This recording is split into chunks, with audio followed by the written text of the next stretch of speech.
ప్రభునందు ప్రియులారా, మనం గత వారం మత్తయి సువార్త 5వ అధ్యాయము 15వ వాక్యంలో ఉన్నటువంటి విషయాలనే మనం విన్నాం. వాటిని ఒకంత మరలా మీకు జ్ఞాపకం చేయాలని నేను ఆశపడతా ఉన్నాను.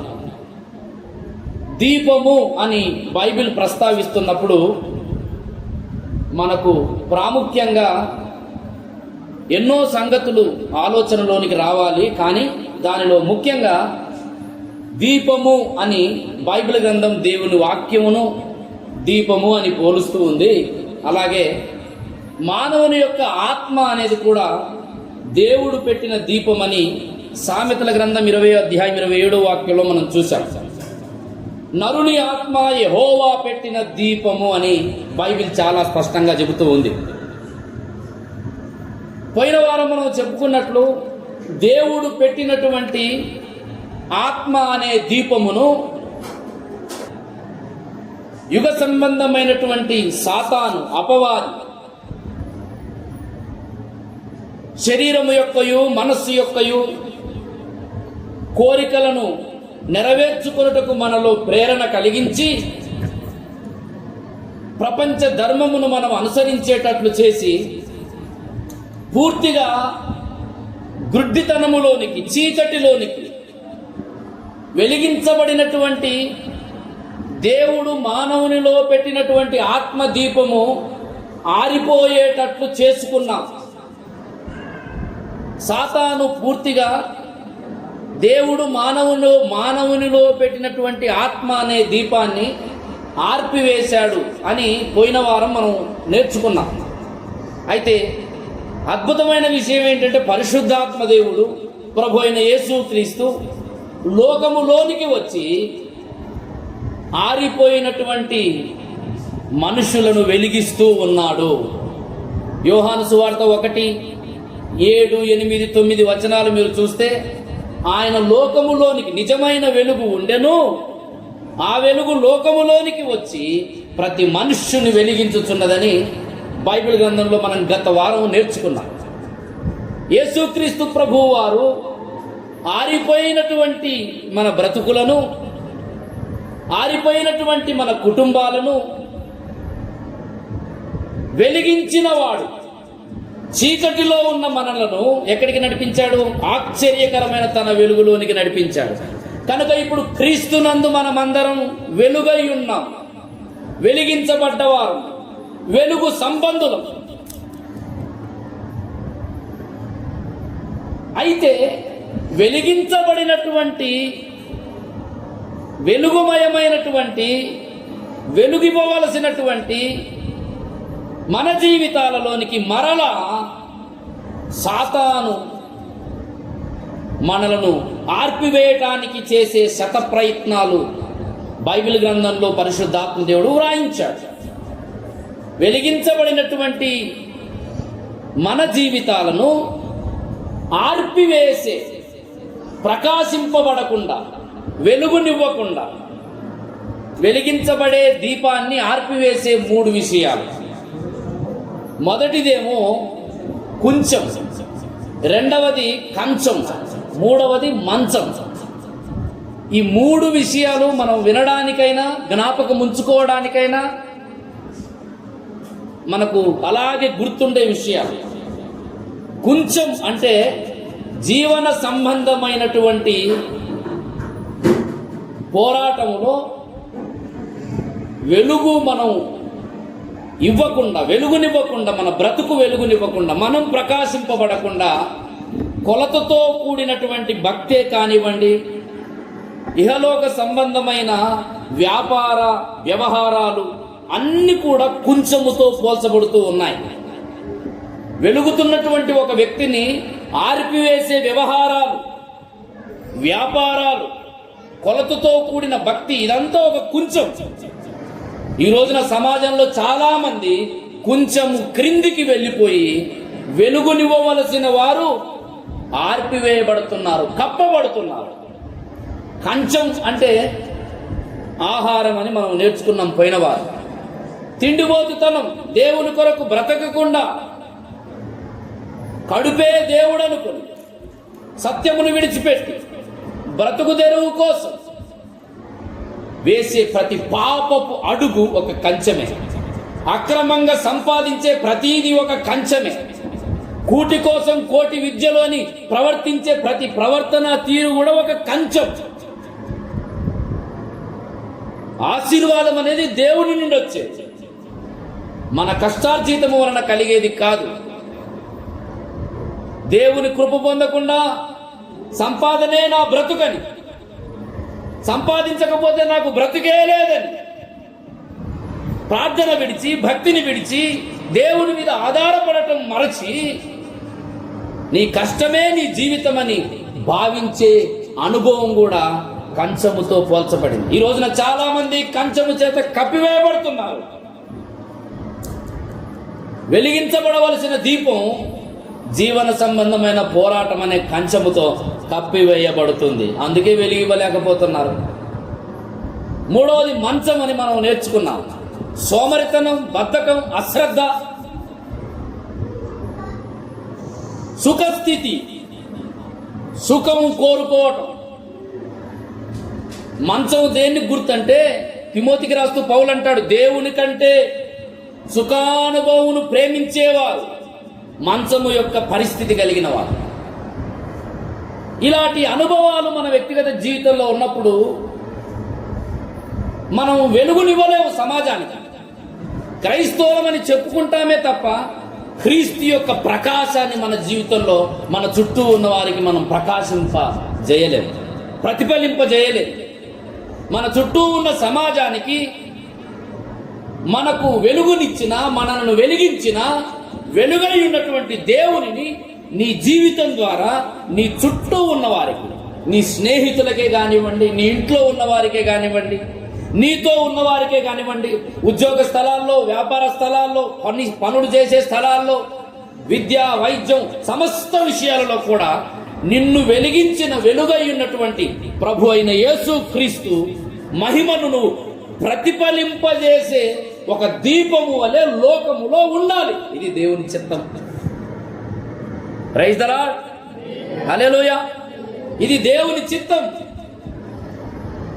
కానీ సమాజం ప్రతికూలతలు, పరిస్థితులు, వ్యవహారాలు, అవసరాలు, రకరకాల విషయాలు ప్రతిఫలింపజేయవలసినటువంటి నీ జీవితాన్ని కప్పివేస్తున్నాయి, ఆర్పివేస్తున్నాయి, వెలుగునివ్వకుండా చేసేస్తున్నాయి.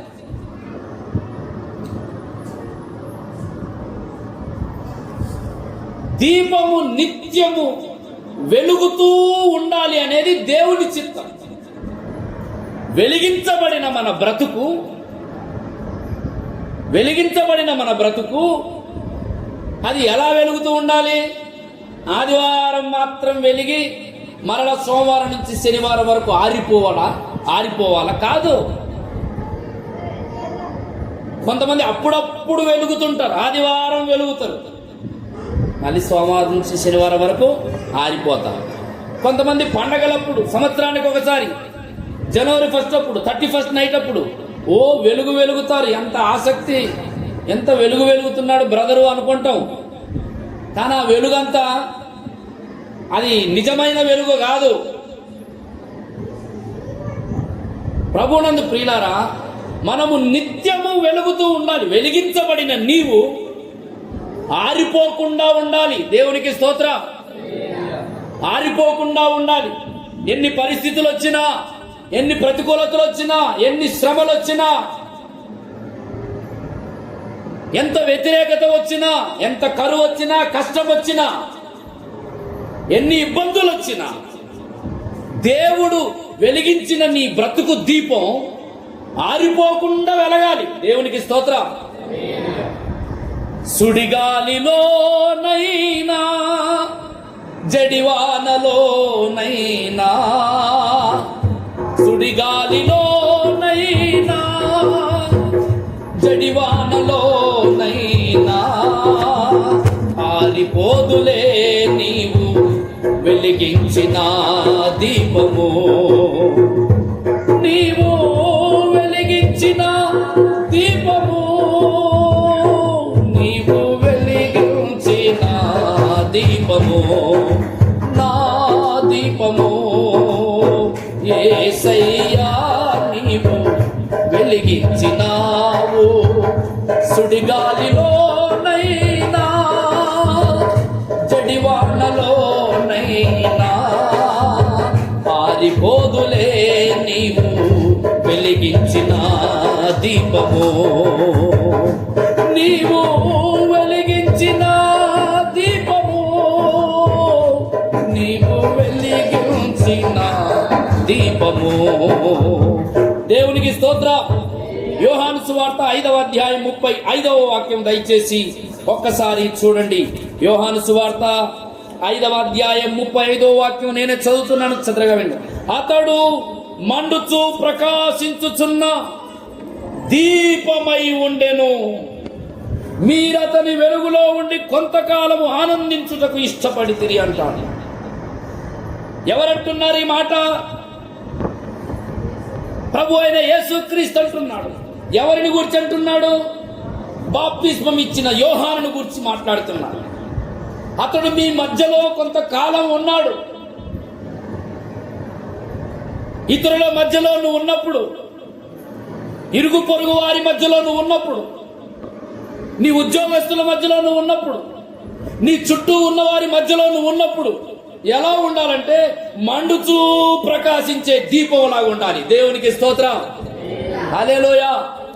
దీపం ఎలా ఉందో, ఎలా ఉంది దీపం? మండుచు. ఎక్కడ ఉన్నా పనిచేసే స్థలంలో ఉన్నా, ఇంట్లో ఉన్నా, వెలుపట ఉన్నా, ఎక్కడ ఉన్నా మండుచు ప్రకాశించుచున్న దీపముగా మనము బ్రతకాలి. యోహాను జీవించిన కాలంలో యేసు ప్రభువు వారే యోహానును గురించి సాక్ష్యం ఇస్తున్నాడు. అతడు మండుచు ప్రకాశించుచున్న దీపమై ఉండెను. ప్రభునందు ప్రియ సోదరి సోదరులారా, రక్షింపబడి నువ్వు ఇప్పటికే ఎన్నో సంవత్సరాలైంది. నమ్మి బాప్తిస్మం పొంది ఎన్నో సంవత్సరాలైంది. ప్రభు పాత్రలో ప్రతి వారం పాలు పొందుతున్నావు. నీ వ్యక్తిగత జీవితం దేవుని కోసం మండుతుందా? మండించబడిన దీపంలాగా నువ్వు ఉన్నావా? లేకపోతే ఆరిపోయిన దీపంలాగా ఉన్నావా? ప్రతి వారం ఈ దీపాలను వెలిగించాలా. కొన్నిసార్లు కొన్ని దీపాలు ఎట్లా ఉంటాయంటే ప్రతి వారం వెలిగించాలి దీపాలు. నిత్యం నువ్వు మండుతుండాలి. ఆదివారం మండి మళ్ళీ ఆరిపోయి, కార్యక్రమాలప్పుడు మళ్ళీ ఆరిపోయి, సంవత్సరానికి ఒకసారి మండి పడి లేచిన కెరటంలాగా భగ్గున మండుతారు కొంతమంది. అబ్బో ఈ మంటకు దహించుకుపోతాం అనుకుంటాం కొంతమందిని చూస్తే. అబ్బో ఈ బ్రదరు మండుతున్నాడయ్యో, ఈ మంటకు మనం తట్టుకోలేము అనుకుంటాం. ప్రభునందు ప్రియులారా, అలాంటి మంటలాగా ఉండొద్దు. అలాగ నువ్వు వెలగొద్దు. ఎలా ఉండాలంటే యోహాను గురించి చెప్పినట్టు అతడు మండుచు ప్రకాశించుచున్న దీపమై ఉండెను. దేవునికి స్తోత్రం. ఈ మంట ఏం చేస్తుందంటే ప్రకాశిస్తుంది. హల్లెలూయా, హల్లెలూయా. ఈ భూమి మీద దేవుడు నీకు అనుగ్రహించిన బ్రతుకు దినములలో బాప్తిస్మమిచ్చు యోహాను వలె మండుచూ ప్రకాశించే ఒక దీపములాగా నువ్వు ఉండాలి. ఒక దీపములాగా నువ్వు ఉండాలి. మండుచూ ప్రకాశించుచున్న దీపములాగా మనం నిత్యము ఉండాలంటే, నిత్యము వెలిగించబడిన దీపాలుగా మనం ఉండాలంటే మనము చేయవలసినటువంటి 6 విషయాలు బైబిల్ గ్రంథంలో పరిశుద్ధాత్మ దేవుడు తెలియజేశాడు. వెలిగించబడిన ఈ దీపం వినాలి. వెలిగించబడిన ఈ దీపం కుంచము చేత గాని, కంచము చేత గాని, మంచము చేత గాని కప్పివేయబడకుండా నిత్యము ప్రకాశించాలంటే, నిత్యము వెలుగునివ్వాలంటే చేయవలసిన 6 ప్రాముఖ్యమైన విషయాలు బైబిల్ గ్రంథంలో పరిశుద్ధాత్మ దేవుడు తెలియజేశాడు. దయచేసి చూడండి. మొట్టమొదటి విషయం ఎఫెసీ పత్రిక, త్వరగా ఎఫెసీ పత్రిక 5వ అధ్యాయము 13-14 వచనాలు. 14వ వచనం చూడండి. అందుచేత నిద్రించుచున్న నీవు మేలుకొని మృతులలో నుండి లెమ్ము, క్రీస్తు నీ మీద ప్రకాశించునని ఆయన చెప్పుచున్నాడు. దేవునికి స్తోత్రం.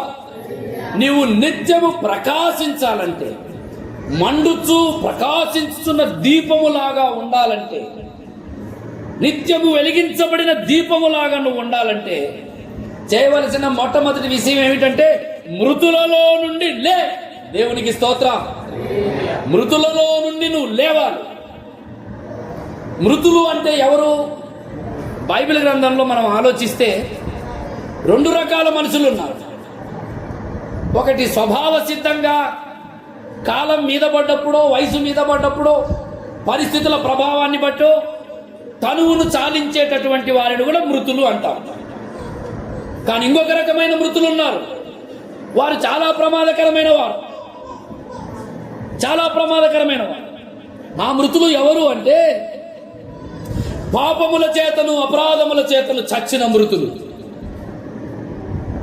యేసు ప్రభు దగ్గరకు ఒక శిష్యుడు వచ్చి, బోధకుడా, మా తండ్రి చనిపోయాడు, ఆయన పాతి పెట్టుకొని వచ్చుటకు నాకు కొద్దిగా సెలవి, నేను వెళ్ళి పాతి పెట్టుకొని వస్తాను. మత్తయి సువార్త 8వ అధ్యాయం దయచేసి 22వ వాక్యం చూడండి.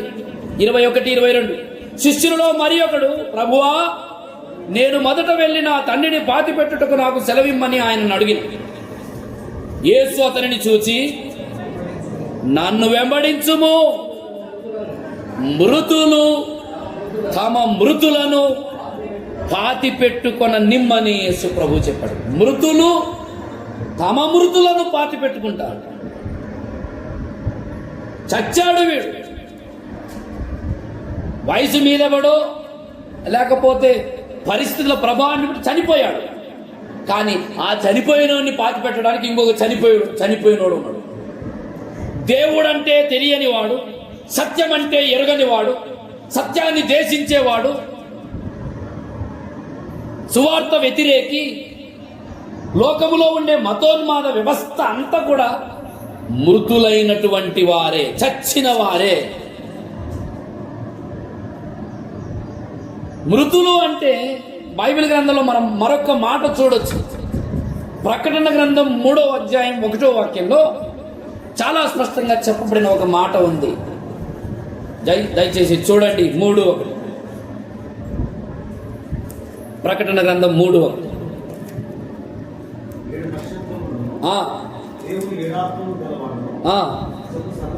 చెప్పు సంగతులేవనగా నీ క్రియలను నేను ఎరుగుదును. ఏమనగా జీవించుచున్నావన్న పేరు మాత్రం ఉన్నది గాని మృతుడవే. ఎవరితో అంటున్నాడు? ఒక సంఘ నాయకునితో అంటున్నాడు, ఒక సంఘముతో చెబుతున్నాడు. జీవించుచున్నావన్న పేరుంది గాని నువ్వు మృతుడవే. నామకార్థంగా నేను క్రైస్తవుణ్ణి, నేను యేసుక్రీస్తుని అంగీకరించిన వాడను, నేను సంఘానికి వెళ్తాను, పాటలు పాడతాను, ప్రార్థన చేస్తాను అంటూ బ్రతుకులో నీతి లేకుండా, బ్రతుకులో క్రీస్తు యొక్క స్వభావం లేకుండా, సత్యాన్ని అనుసరించకుండా, లోకమంతా లోపట నింపుకొని మందిరానికి వచ్చి కప్పుకునే వ్యక్తులను ఏమంటారంటే మృతులు అంటారు. వాళ్ళతో చాలా ప్రమాదం. వాడితో నువ్వు ఉంటే నువ్వు కూడా చచ్చిపోతావు. ఒక సామెత ఉంది, చచ్చినోడు పక్కన పడుకున్నావు అనుకో, బతుకున్నోడు కూడా చచ్చిపోతాడు అంటారు. చచ్చినోడు పక్కన పడుకుంటే బతుకున్నోడు కూడా చచ్చిపోతాడు. మీరు చూడండి, మందిరంలో కొంతమంది పడుకునే వాళ్ళు ఉంటారు. వాళ్ళ పక్కన మీరు కూర్చోండి, ఏమైంది? వెంటనే మీకు కూడా నిద్ర వస్తుంది. ఆ మత్తు మిమ్మల్ని కూడా ఆవరించేస్తుంది. దేవుని మందిరంలో కొంతమంది చచ్చిన వాళ్ళు ఉంటారు. నామకార్థంగా దేవుణ్ణి అనుసరించేవారు. జీవితంలో నీతి, పరిశుద్ధత, పవిత్రత, రోషం ఉండదు. పైకి మాత్రం భక్తి గల వారి వలె వేషం ధరించుకునే మృతులు. రాసిన 2వ పత్రిక 6వ అధ్యాయము, మీరు అవిశ్వాసులతో విజ్జోడుగా ఉండకూడదు. నీతికి దుర్నీతితో ఏమి సాంగత్యం, వెలుగునకు చీకటితో ఏమి పొత్తు, క్రీస్తునకు బెలియాలతో ఏమి సంబంధం? అవిశ్వాసితో విశ్వాసికి పాలెక్కడిది? దేవుని ఆలయమునకు విగ్రహములతో పొందిక. మనము జీవము గల దేవుని ఆలయమై ఉన్నాము. అందుకు దేవుడిలాగు సెలవిచ్చుచున్నాడు, నేను వారిలో నివసించి సంచరింతును, నేను వారి దేవుడనయ్యుందును, వారు నా ప్రజలయ్యుందురు. కావున మీరు వారి మధ్య నుండి బయలు వెడలి. దేవునికి స్తోత్రం. వారి మధ్యలో నుండి మీరు లేవాలి పైకి. మృతులలో నువ్వు ఎంతకాలం ఉంటావు? నువ్వెందుకు ప్రకాశింపబడలేకపోతున్నావంటే మృతులతో సహవాసం చేస్తున్నావు, మూర్ఖులతో సహవాసం చేస్తున్నావు. పైకి భక్తి గల వారి వలె ఉండి, పైకి భక్తి గల వాని వలె ఉండి, భక్తి గల ఆమె వలె ఉండి, శక్తిని గాని నీతిని గాని పరిశుద్ధతను గాని అనుసరించినటువంటి భయంకరులతో నువ్వు ఉన్నావు. అందుకే నీ వెలుగు బయటికి రావటం లేదు, అందుకే నువ్వు ప్రకాశించటం లేదు, అందుకే నీ దీపం ఆరిపోతుంది. అప్పుడప్పుడు వాళ్ళు కప్పేస్తున్నారు. పౌలు చెబుతున్నాడు, నువ్వు ప్రకాశించాలంటే మృతులలో నుండి లేపో. అది నువ్వు చేయవలసిన మొట్టమొదటి విషయం. అందుకే సంఘములో చాలా స్పష్టంగా మనం తెలియజేసే విషయం ఏమిటంటే లోకముతో నీకు సంబంధం ఉండదు. తల్లి బిడ్డను కన్న తరువాత తల్లికి బిడ్డకున్న పేగు ఎలాగైతే కట్ చేస్తారో లోకములో నువ్వు జన్మించావు. అయితే ఇప్పుడు క్రీస్తులోనికి వచ్చావు కనుక లోకముకు నీకు ఉన్న బంధం కట్ అయిపోవాలి. లోక వ్యవస్థతో లోకములో ఉన్న మనుషులను ప్రేమించాలి, కానీ లోకములో ఉన్న దానిని మనం ద్వేషించాలి. దేవునికి స్తోత్రం. హల్లెలూయా. నేను లోక సంబంధిని కాను, నేను క్రీస్తు యేసు సంబంధిని. నేను చీకటిలో ఉన్నవాని కాదు, నేను వెలుగు సంబంధిని. మృతమైన వ్యవస్థలో మృతతుల్యమైన మనుషులతో మృతులైనటువంటి వారితో జీవించడానికి నేను లేను. నేను మృతులలో నుండి లేపబడ్డాను. దేవునికి స్తోత్రం. హల్లెలూయా.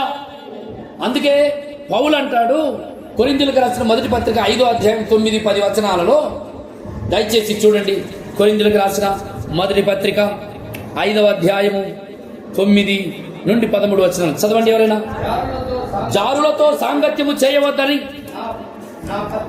నా పత్రికలో నేను మీకు రాసి ఉంటుంది. అయితే ఈ లోకపు జారులతోనైనను, లోబులతోనైనను, దోచుకొని వారితోనైనను, విగ్రహారాధికులతోనైనను ఎంత మాత్రము సాంగత్యము చేయవద్దని కాదు.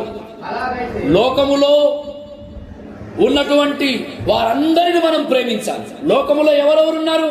రకరకాల మనుషులు ఉన్నారు, రకరకాల మతాలు ఉన్నాయి, రకరకాల జాతులు ఉన్నాయి, రకరకాల మనుషులు ఉన్నారు, రకరకాల అలవాట్లు, భావాలు, వ్యవహారాలు, వృత్తులు కలిగినటువంటి వారు సమాజంలో ఉన్నారు. నేను క్రీస్తుని అంగీకరించినంత మాత్రాన, వెలుగు సంబంధి అయినంత మాత్రాన అందరిని ద్వేషించడం కాదు, అందరిని ప్రేమించాలి. దేవుడు లోకమును ఎంతో ప్రేమించను, క్రైస్తవుడు కూడా లోకమును ప్రేమించాలి. క్రైస్తవుడు లోకమును ప్రేమించేవాడు, అవసరమైతే లోకం కోసం ప్రాణం కూడా పెట్టేవాడు క్రైస్తవుడు. కానీ క్రైస్తవుడు లోకములో ఉన్న దానిని ద్వేషించేవాడు. హల్లెలూయా. లోకములో ఉన్న దానిని ద్వేషించేవాడు. లోకములో శరీరాశ, నేత్రాశ, జీవ కుటుంబం ఉంది, దానిని ద్వేషించాలి. పౌలు అంటాడు లోకములో ఉన్న వారిని ద్వేషించడం అని కాదు. ఏమంటాడు 11వ వచనం చూడండి. ఇప్పుడైతే సహోదరు నడబడిన వాడెవడైనను, జారుడు గాని, లోబి గాని, విగ్రహారాధికుడు గాని, తిట్టుబోతు గాని, త్రాగుబోతు గాని, దోచుకున్నవాడు గాని అయి ఉన్న ఎడల ఓరి నాయన అట్టి వానితో సహవాసం చేయొద్దు. లాస్ట్కి ఏమంటున్నాడు? వానితో కూర్చొని భోజనం కూడా చేయొద్దు. ఎందుకు? వాడు సహోదరుడు, సత్యం తెలుసుకున్నాడు, యేసుక్రీస్తు ఏమిటో ఎరిగినవాడు. కానీ ఈరోజు వాడు ఎలా ప్రవర్తిస్తున్నాడు? ఒక తిట్టుబోతుగా, ఒక త్రాగుబోతుగా ప్రవర్తిస్తున్న వానితో నువ్వు జాగ్రత్తగా ఉండాలి. వాడితో ఎప్పుడైనా ప్రమాదం. ఒక ఇద్దరు కూర్చొని మాట్లాడుకుంటారంట. అన్న నువ్వు మందిరంలోనికి వెళ్ళి భలే మాటలు చెబుతావు, నీతి మాటలు, కానీ నీ బ్రతికేం దాన్ని ఇట్లుందంటే చెప్పడానికి చెప్పాలిరా, జీవించే దగ్గరికి వచ్చేసరికి మనిషి ఆత్మలో శుద్ధి ఉండాలి. బయటికి ఏం చేసినా కూడా బాధ లేదు. ఆత్మలో యేసై ఉన్నాడు, బయటికి త్రాగితే ఏంది, తిరిగితే ఏంది. కొంతమంది వ్యవహారాలు ఇలాంటి వారితో నువ్వు కలిసి నీ జీవనం సాగిస్తే వాడు వీడైపోతాడు. ఒకవేళ మీ ఇంట్లో ఉన్నవారు మీ పిల్లలో, లేక మీ భర్తను, లేక మీ బంధువులు ఇలాంటి వారు ఉన్నారనుకోండి, అంటే ఇప్పుడు దాని అర్థమైంది వాళ్ళని విడిచిపెట్టాలనా? కాదు. వాళ్ళ కొరకు మోకరించి ప్రార్థన చేయండి. మీ మంచి ప్రవర్తన వలన అవిశ్వాసి అయిన నీ భర్తను ఒకవేళ మార్చుకోగలవేమో, నీ పవిత్ర ప్రవర్తన వలన నీ తోటి సహోదరుని ఒకవేళ నువ్వు మార్చుకోగలవేమో. మూర్ఖంగా ప్రవర్తిస్తే వాడు దూరమైపోతాడు. పవిత్ర ప్రవర్తనతో జీవించు నువ్వు. అదే వెలిగించబడటం అంటే, అదే ప్రకాశించడం అంటే, అదే వెలుగునివ్వటం అంటే. హల్లెలూయా, హల్లెలూయా. ఈ రోజున సమాజానికి పవిత్రత అనే వెలుగు అవసరం. ఈ రోజున సమాజానికి యేసుక్రీస్తు యొక్క ప్రేమ అనే వెలుగు అవసరం. సమాధానం అనే వెలుగు అవసరం. నీతి అనే వెలుగు అవసరం. వెలుగులకు కొన్ని ఫలాలు ఉంటాయి. ఎఫెసీ పత్రికలో పౌలు చెబుతాడు, దయచేసి చూడండి. ఎఫెసీ పత్రిక 5వ అధ్యాయము 9వ వాక్యం చూడండి. వెలుగు ఫలము నువ్వు వెలుగు సంబంధి అయితే నీలో ఫలం కనబడుతుంది. ఏమిటా ఫలం? సమస్త విధములైన మంచితనం, నీతి, సత్యము అను వాటిలో నేను వెలుగునండి, నేను వెలుగును, నేను వెలిగించబడ్డవాణ్ణి అని ఒకవేళ నువ్వు అంటే గనక నీలో కనబడవలసిన 3 విషయాలు ఏమిటి? సమస్త విధములైన మంచితనం, గుడ్నెస్, మంచితనం నీలో కనబడాలి. నేను చూసినప్పుడు చాలా మంచితనం కలిగిన వాడండి. మంచితనం, తనం అంటే ప్రవర్తన. నీ ప్రవర్తనకు మంచి జోడించబడాలి. దేవునికి స్తోత్రం.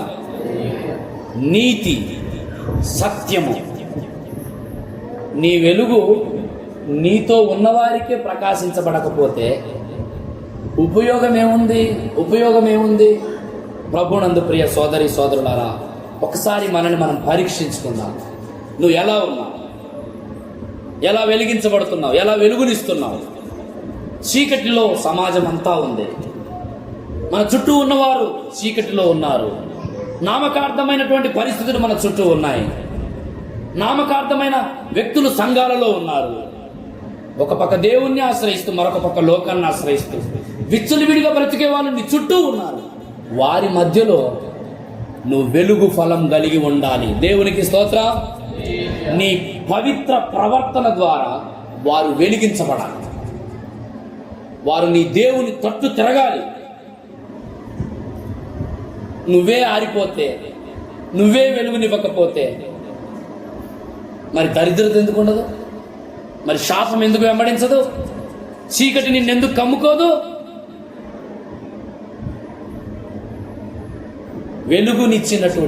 వెలిగించబడినటువంటి మన వెలుగు ప్రకాశింపబడటానికి మొట్టమొదటిది మనం చేయవలసింది ఏంటంటే ఆ మృతులలో నుండి బయటికి రావాలి. మృతులలో ఉండద్దు. మృతతుల్యమైన పరిస్థితులలో ఉండదు. అది నీ జీవితాన్ని మరణానికి అప్పగిస్తుంది. జీవం లేకుండా, పరిశుద్ధత లేకుండా, పవిత్రత లేకుండా, రోషము లేకుండా ఆర్పివేస్తుంది. అందుకే కీర్తనలు 1లో దుష్టుల ఆలోచన చొప్పున నడవక, పాపల మార్గమున నిలవక, అపహాసకులు కూర్చుండు చోటున కూర్చుండక అని చెప్తున్నాడు. నిలువక, నడవక, కూర్చుండక దేవుని ధర్మశాస్త్రంతో నువ్వు ఉండు అని అంటున్నాడు. మన జీవితాన్ని పాడు చేసే వ్యవహారాలు, విషయాలు, వ్యక్తులు, పరిస్థితులు ఇవన్నీ కూడా మృతమైనవే. కాబట్టి సజీవుడైన వాడు మృతులలో ఉండటానికి ఇష్టపడడు. మనం ఎవరమైనా సమాధుల్లో ఉండటానికి ఇష్టపడతామా? సమాధుల్లో ఉండటానికి ఎవరం ఇష్టపడము. ఎందుకంటే చచ్చిన వాళ్ళు ఉండే సమాధులు, మనం బ్రతికిన వాళ్ళు. నీ చుట్టూ ఉన్న వాళ్ళల్లో ఎవడు మృతుడో ఎవడు బ్రతుకున్నాడో నువ్వు తెలుసుకోవాలి. ఎట్లా తెలుసుకుంటావు అన్నా? బతుకున్నోడోడో చచ్చినోడోడో నాకు ఎట్లా తెలుస్తుంది? ఆత్మీయ జీవితంలో కూడా బ్రతికున్నాడా చచ్చాడా అనేది నీకు ఎట్లా తెలుస్తుంది? ఒక వ్యక్తితో నువ్వు సహవాసం చేసేటప్పుడు వీడు బ్రతుకున్నోడో వీడు చచ్చినోడో అని నీకు ఎట్లా తెలుస్తుంది? తేడా ఏమిటంటే బైబిల్ గ్రంథంలో ఒక మాట ఉంది. కీర్తనలు 115వ కీర్తన 17వ వాక్యం చూడండి. మృతులను మౌన స్థితిలోనికి దిగిపోవారును యెహోవాను స్తుతింపరు. మృతులలో కనబడే ఒక లక్షణం ఏంటంటే వాడు దేవుని కొరకు బ్రతకడు, వాడు ప్రార్థన చేయడు, వాడు దేవుని స్తుతించడు. కింద వెంటనే అంటాడు, మేమైతే ఇది మొదలుకొని నిత్యము యెహోవాను స్తుతించదు. ఒక వ్యక్తి దేవునికి మహిమకరంగా బ్రతకటం లేదంటే, దేవుని ఆరాధించటం లేదంటే నువ్వు గుర్తుపెట్టుకో, వాడు మృతి, వాడు చచ్చిన స్థితిలో ఉన్నాడు. వాని వ్యక్తిగత జీవితంలో జీవం అనేది లేదు. కాబట్టి అటువంటి వానితో నువ్వు జీవిస్తే చాలా ప్రమాదం, చాలా ప్రమాదం. వారిలో నుండి నువ్వు లేవాలి, వారికి నువ్వు దూరంగా ఉండాలి. లోకములో ఉన్న మనుషులతో ఉన్న బాధ లేదు. నామకార్థంగా సంఘంలో ఇలాంటి మృతతుల్యమైన పద్ధతులతో జీవించే వాడితో చాలా జాగ్రత్తగా ఉండాలి. ఏ రోజుకైనా వాడి యొక్క ప్రభావం నీ మీద పడే అవకాశం ఉండదు. అందుకే యేసుక్రీస్తును నమ్మి విచ్చలవిడిగా బ్రతికే వాళ్ళు ఎవరైనా ఉంటే గనక నేను వాళ్ళని పెద్దగా అంగీకరించను, వాడిని పెద్దగా పట్టించుకొని కూడా. యేసును నమ్మకుండా ఇంకా లోకంలో ఇష్టానుసారంగా బ్రతికే వాళ్ళు ఉంటారు చూడండి, వాళ్ళ కోసం శ్రమపడ్డా సంతోషం, వాళ్ళ కోసం నిందపడ్డా సంతోషం. ఎందుకంటే ఆత్మ రక్షణ పొందాలి. వీడు ఆల్రెడీ రక్షింపబడి ఇష్టం వచ్చినట్టు జీవిస్తూ భయము ఏమాత్రం లేకుండా విచ్చలవిడిగా బ్రతికేవాడు. ప్రియ సోదరి సోదరులారా, ఒకవేళ మీలో ఎవరైనా అలాగుంటే ఈరోజు ప్రభు మాటల చేత మీ వ్యక్తిగత జీవితాన్ని మీరు పరిశీలించుకోవాల్సిందిగా ప్రభు పేరట మీకు తెలియజేస్తా ఉన్నారు. ఒకవేళ ఇంకా నువ్వు మృతుల్లోనే ఉంటే ఈ రోజైనా వారిలో నుండి లే పైకి, వాటి నుండి పైకి లే, వారి నుండి పైకి లే, ఆ విషయాల నుండి బయటికి రా. దేవుని కొరకు నువ్వు ప్రకాశించబడతావు. హల్లెలూయా, హల్లెలూయా. కనుక మనం మండుచూ ప్రకాశించాలంటే మొదటిది మృతులలో నుండి లేవాలి.